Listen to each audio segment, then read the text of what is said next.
সাকিব ইস্যুতে অলরেডি আমি বলেছি মনে আগে ওখানেই আছি আমরা।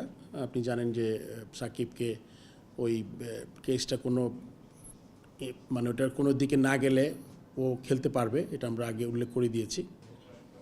আপনি জানেন যে 2টা প্লেয়ারকে সাসপেন্ড করা হয়েছিল, যেটা তাদের তেমন কোনো দোষ ছিল। তাদের একটা হিয়ারিং করব আমরা নট হিয়ারিং, আমরা জানতে চাইবো যে কী কারণে তাদের সাসপেন্ড করা হয়েছিল।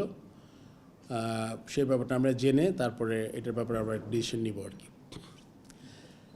আর আমাদের এখনও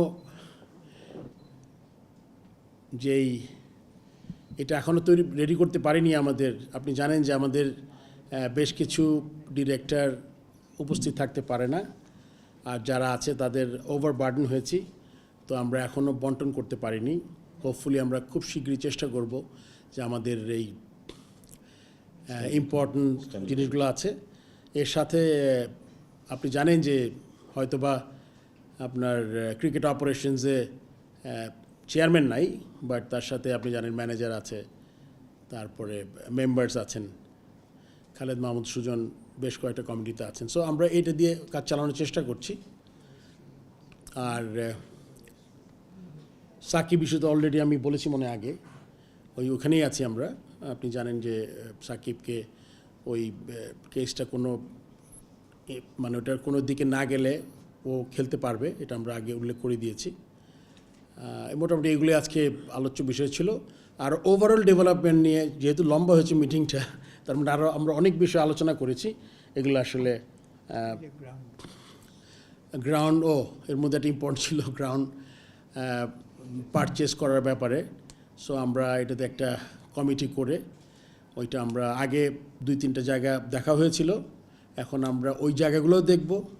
আবার নতুন কোনো জায়গা যদি সংবাদ পাই, আগে হয়তো আমরা 2টা জায়গা দেখার চেষ্টা করেছিলাম, 2 জায়গায় আমি আগের বোর্ড যেটা করেছিল, আমরা চাচ্ছি এখন এক জায়গায় যদি বেশি জায়গা নিয়ে ফ্যাসিলিটিটা আপনার আরও কম্প্যাক্ট হয়, like let's A indoor dressing room 2টা মাঠ যদি একসাথে হয় তাহলে কিছু খরচ কমবে আমাদের। সো এটা আমরা আলোচনা করেছি, বাট এটা এখনও কনফার্ম হয়নি। আমরা আগামী শনিবার প্ল্যান করেছি যে আমাদের যেই জায়গাটা আমরা পেয়েছি পূর্বাচলে, ওখানে আমরা ভিজিট করব। ওইটা কারেন্ট অবস্থা দেখে যে ইমিডিয়েট আমরা কোনো মাঠের কাজ শুরু করতে পারি কি না দেখব, প্লাস অন্য জায়গা অন্য গ্রাউন্ডগুলো দেখার চেষ্টা করব। আর আপনার মোটামুটি এগুলোই আলোচনা হয়েছে। তো first meeting it was very participatory, আমি বলবো। সবাই তার ইনপুট দেওয়ার চেষ্টা করেছে, যে যার ডিপার্টমেন্ট। তার বাইরে গিয়ে মিসেলেনিয়াস আমরা অনেক জিনিস নিয়ে আলোচনা করেছি, একটু আগে বললাম। তো মোটামুটি এটাই। এখন যদি আপনাদের কিছু কোয়েশ্চেন থাকে আমি কোয়েশ্চেন নিব, বাট এটা আমার মনে হয় যে আপনারাও লম্বা সময় ধরে আছেন, আর আমি মনে করবো যে আমাদেরও লম্বা দিন গেছে। সো এটা যত শর্ট, আর আমরা তো মিটিং করবো আরও শীঘ্রই, সো ওটার জন্য থাকবে। আসলে রিয়াসাত, আমি যেটা বলতে চাচ্ছি, এটা আসলে প্রথম কথা বলেছি যে সিরিজটা শেষ হোক, বিকজ আমাদের খুব ভালো সম্ভাবনা আছে সিরিজটাতে হয় জিতবো নাহলে ড্র হবে সিরিজটা। সো এটা কিন্তু ওভারসিজ খুব বেশি সিরিজ আমরা করিনি।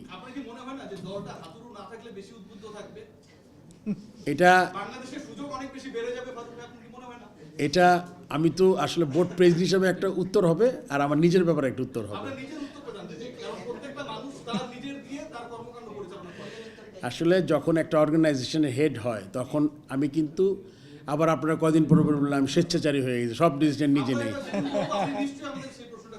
হ্যাঁ, স্বেচ্ছাচারী হতে চাই না আমি যেইটা কাজটা আমি আমার কাজের ধরন আপনারা যে জানেন, স্পেশালি ইউ অ্যান্ড যারা জানে, অনেক ইয়াং ফেস দেখতেছি আমি, বাট যারা জানে তারা কিন্তু এটা রেস্ট অ্যাসিওর থাকেন আমার কাজের ধরন আগে যেরকম ছিল এখন ওই রকমই আছে, এবং ওইটা আমি ফলো করব। জাস্ট 7 দিন আর 7 দিন, 14 দিন পরে একটা কিছু ডিসিশন হতে পারে, আপনি নেভার নো, রাইট?